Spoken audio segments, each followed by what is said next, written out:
आज 7 महीने पूरे हो गए कांग्रेस की हुकूमत बनके तेलंगाना में, एक भी वादा आज तक पूरा नहीं हुआ, एक भी वादा आज तक पूरा नहीं हुआ। 6 गारंटी तो गायब हो गए, 6 गारंटी तो गायब हो गए। अभी क्या हो रहा है तेलंगाना में, मैं आपको ये बताना चाहता हूं। 6 गारंटी भूल गई कांग्रेस, पर 6 हमारे एमएलए ले गई, 6 हमारी एमएलसी ले गई और एक राज्यसभा एमपी को भी ले गई। हमें इस बात से कोई खेद नहीं, बड़ा अजीब सा लगता है, अजीब सा लगता है जो आदमी आज अपने आप को संविधान के रक्षक मानते हैं, जो आदमी अपने आप को संविधान के प्रतीक मानते हैं, वो जब संविधान को बेरहमी से एक्सप्लॉइट करते हैं और इसकी बेइज्जती करते हैं, तो इस बात को दिल्ली में बताना हर किसी को, इस देश की हर युवा को, इस देश के हर शख्स को बताना हमारी जिम्मेदारी है। इसलिए हम आज दिल्ली आ गए। भाइयों, मैं याद दिलाना चाहता हूं आपको, बार बार कांग्रेस कहती है कि बीजेपी की पॉलिटिक्स जो है इमोरल है। जब भी कोई एमएलए डिफेक्ट करता है कांग्रेस से बीजेपी में, तो कांग्रेस बार बार कहती है कि बीजेपी इमोरल पॉलिटिक्स प्ले करती है और ये गलत है। मैं आपको उदाहरण देता हूं, एग्जाम्पल देता हूं। ये देखिए, कांग्रेस गोवा में स्वयं राहुल गांधी गए अप्रैल 2022 में, और वहां जितने कांग्रेस के उम्मीदवार थे उनसे शपथ दिलवाया। उन्होंने कहा कि जो भी कांग्रेस के टिकट से लड़ेगा जीतेगा तो कांग्रेस में ही रहेगा। ये शपथ स्वयं राहुल गांधी ने दिलवाया था 2022 में। और कर्नाटक में जहां उनकी गवर्नमेंट है, वहां के चीफ मिनिस्टर कहते हैं कि एक एक एमएलए को 50 करोड़ देके बीजेपी खरीदने की कोशिश कर रही है। सिद्धरामैया जी, जो कि कांग्रेस के चीफ मिनिस्टर है कर्नाटक से, वो कहते हैं कि 50 करोड़ देके एक एक एमएलए को खरीदने की कोशिश चल रही है।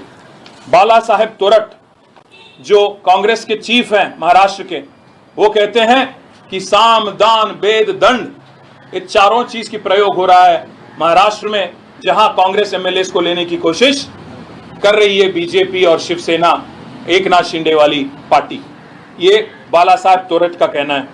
और हरियाणा में अजीब सी बात है, हरियाणा में जहां आप देखेंगे उनके एक एमएलए कांग्रेस की किरण चौधरी, जो कांग्रेस के टिकट से जीती और बीजेपी में शामिल हो गई, उनकी डिस्क्वालिफिकेशन के लिए आज भी कांग्रेस पार्टी लड़ रही है और उसको लेके कोशिश भी कर रही है।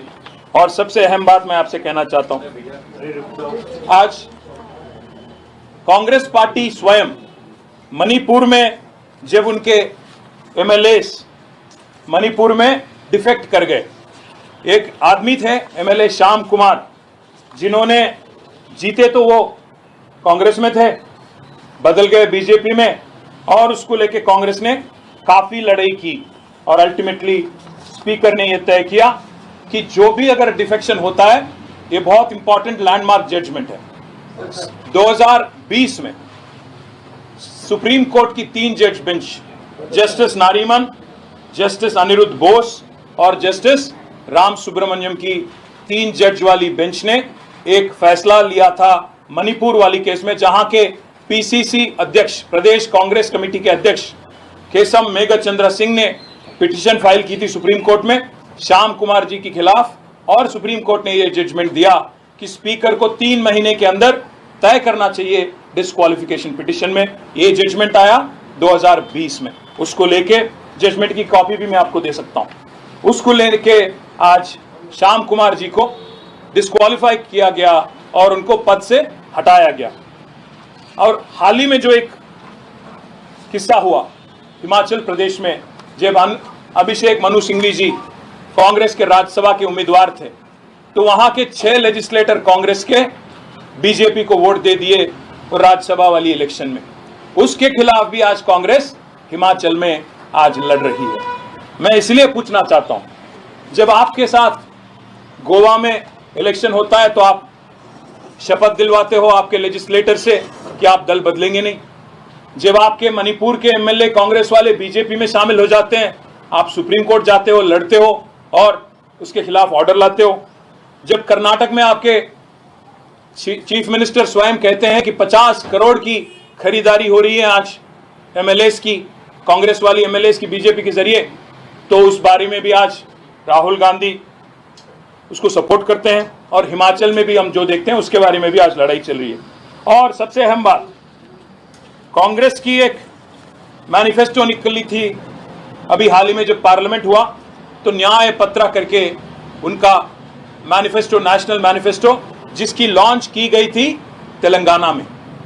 तेलंगाना में इसकी लॉन्च हुई थी, जिसमें राहुल गांधी और उनकी पार्टी ये कहती है न्याय पत्र में कि हम न्याय करेंगे। This is the exact thing I am reading out. We promise to amend the 10th schedule of the Constitution of India and make defections leaving the original party on which the MLA or MP was elected, and automatic disqualification of the membership in the assembly or parliament. न्याय पत्र में घोषणा करते हो आप राहुल जी और खारगे जी कि कोई भी एमएलए और एमपी अगर दल बदले तो आप उसका ऑटोमेटिक डिस्क्वालिफिकेशन करोगे, संविधान का अमेंडमेंट करके, 10th शेड्यूल का अमेंडमेंट करके। मैं आज इसीलिए पूछना चाहता हूं, आज कांग्रेस के जो चीफ मिनिस्टर हैं तेलंगाना के रेवंत रेड्डी, और यहां के जो लीडर ऑफ ऑपोजिशन है राहुल गांधी जी, हम देखते हैं टीवी में और पेपरों में कि बार बार राहुल जी संविधान को फ्लॉन्ट करते हैं, संविधान को दिखाते हैं, ऐसे एक्टिंग करते हैं जैसे कि वो संविधान के रक्षक है, संविधान के प्रतीक है। और संविधान को अगर कोई इज्जत करते हैं तो राहुल जी करते हैं और कोई नहीं करते हैं। इस तरीके का एक ऑस्कर अवार्ड लेवल की एक्टिंग राहुल जी करते हैं। पर देखिए क्या कर रहे हो, एक तरफ पार्लियामेंट में जो 2-4 किलोमीटर दूरी में है यहाँ से, वहां पे आप कॉन्स्टिट्यूशन को दिखाते हो, और उसके ठीक नीचे अगर आप देखेंगे तो हमारे एक सदस्य पोचारम श्रीनिवास रेड्डी जी जो बीआरएस के एमएलए हैं, उनका हाथ मिलाते हैं, इंकरेज करते हैं। और मैं यूं ही नहीं कह रहा हूं, ये इंडियन एक्सप्रेस की रिपोर्ट है। Telangana CM gets the nod of AICC to induct more BRS MLAs. मतलब एआईसीसी की अनुमति से, एआईसीसी की सहमति से, एआईसीसी की इंकरेजमेंट से आज तेलंगाना चीफ मिनिस्टर जो भी कांड कर रहे हैं ये उनकी सहमति से हो रहा है।